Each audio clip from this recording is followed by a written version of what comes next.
Have you ever wondered why a story about a foreign widow became one of the most beloved books in the entire Bible? The Book of Ruth isn't just another ancient tale, it's a masterpiece that reveals God's heart for outsiders, showcases unwavering loyalty, and sets up one of history's most important bloodlines. Today we're diving deep into every detail of this incredible 4-chapter story that will completely change how you see redemption, love, and divine providence. The Book of Ruth opens during one of Israel's darkest periods, the time of the Judges, when moral chaos ruled the land. Picture a time when everyone did what seemed right in their own eyes, violence was commonplace, and spiritual leadership had nearly collapsed. Into this backdrop steps our story, beginning with a devastating famine in Bethlehem. Yes, Bethlehem, the very place whose name means house of bread, had no bread. A man named Elimelech faced an impossible choice. With his wife Naomi and their 2 sons Mahlon and Chilion, he made the difficult decision to leave their homeland and travel to Moab, enemy territory. This wasn't just a geographical move, it was crossing into a land of people who worshipped foreign gods and had historically opposed Israel. Elimelech's decision reveals the desperation of their situation, but also sets in motion a chain of events that would have eternal consequences. Tragedy strikes swiftly in Moab. First, Elimelech dies, leaving Naomi a widow in a foreign land. But the story doesn't end there, it gets more complicated. Her 2 sons marry Moabite women, Mahlon marries Ruth, and Chilion marries Orpah. For 10 years, this blended family lives together in Moab, but then disaster strikes again. Both sons die, leaving 3 widows with no male protection or provision in an ancient world where women depended entirely on men for survival. This is where the story becomes absolutely riveting. Naomi, broken by loss and bitterness, decides to return to Bethlehem after hearing that God has provided food for his people again. She tells her daughters-in-law to return to their mother's houses and find new husbands among their own people. It's practical advice, but it's also a moment of profound choice that will define the rest of the narrative. Orpah, after much weeping, makes the sensible decision to stay in Moab. But Ruth makes one of the most beautiful declarations of loyalty ever recorded in human history. She clings to Naomi and speaks words that have echoed through millennia. Don't urge me to leave you or turn back from following you. Where you go I will go, and where you stay I will stay. Your people will be my people and your God my God. Where you die I will die, and there I will be buried. May the Lord deal with me severely if even death separates you and me. Think about what Ruth is giving up. She's abandoning her homeland, her culture, her religion, her potential for remarriage in familiar territory, and her entire support system. She's choosing to follow a bitter old woman into uncertainty, poverty, and a culture that might reject her as a foreigner. This isn't just loyalty, it's sacrificial love that mirrors God's covenant faithfulness. When they arrive in Bethlehem, the whole town buzzes with excitement. Is this Naomi? They ask. But Naomi, whose name means pleasant, tells them to call her Mara, meaning bitter, because the Almighty has made her life bitter. She feels empty, afflicted by God, and hopeless. Yet unbeknownst to her, God is already orchestrating her redemption through Ruth's faithfulness. Ruth immediately takes initiative to provide for them both. According to Israelite law, the poor could glean in harvest fields, collecting leftover grain after the reap is finished. Ruth asks permission to glean, showing respect for local customs despite her desperate need. This detail reveals her character. She's not entitled or demanding, but humble and hardworking.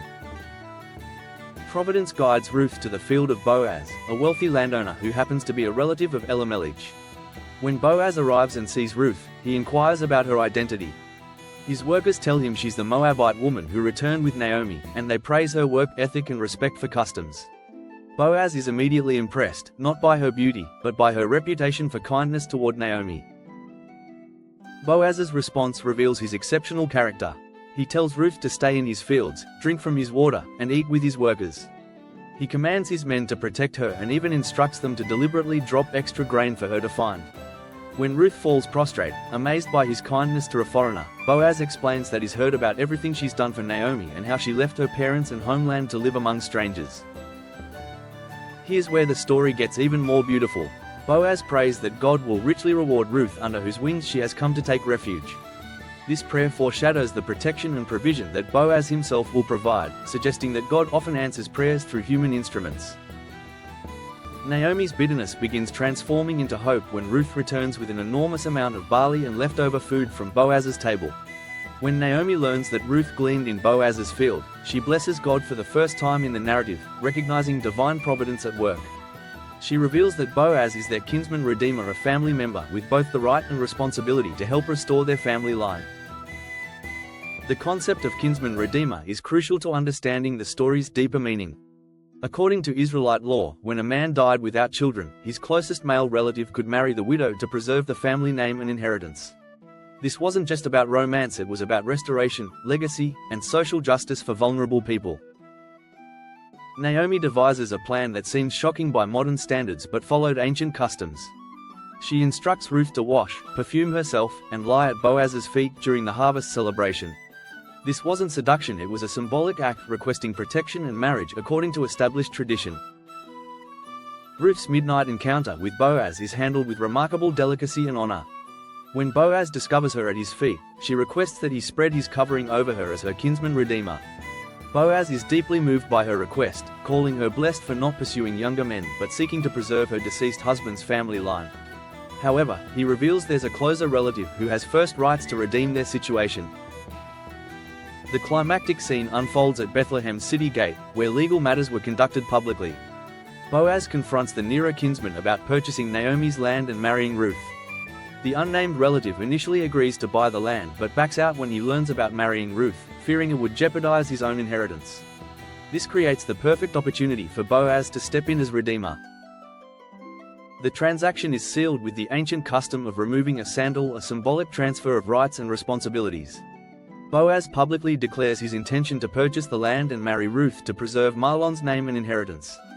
The witnesses bless the union, comparing Ruth to Rachel and Leah, the matriarchs who built Israel's house. The story concludes with Ruth bearing a son named Obed, who becomes the grandfather of King David. The women of Bethlehem celebrate with Naomi, declaring that Ruth is worth more than 7 sons and that through this child, her family line is restored. Naomi, once empty and bitter, becomes the child's nurse, her joy completely restored. This genealogical connection reveals the story's ultimate significance. Ruth, a Moabite outsider, becomes part of the messianic lineage leading to Jesus Christ. Her inclusion demonstrates God's heart for all nations and his ability to work through unlikely people to accomplish his greatest purposes. The Book of Ruth masterfully weaves themes of loyalty, redemption, providence, and inclusion into a narrative that continues inspiring readers thousands of years later, proving that sometimes the most powerful stories come in the smallest packages.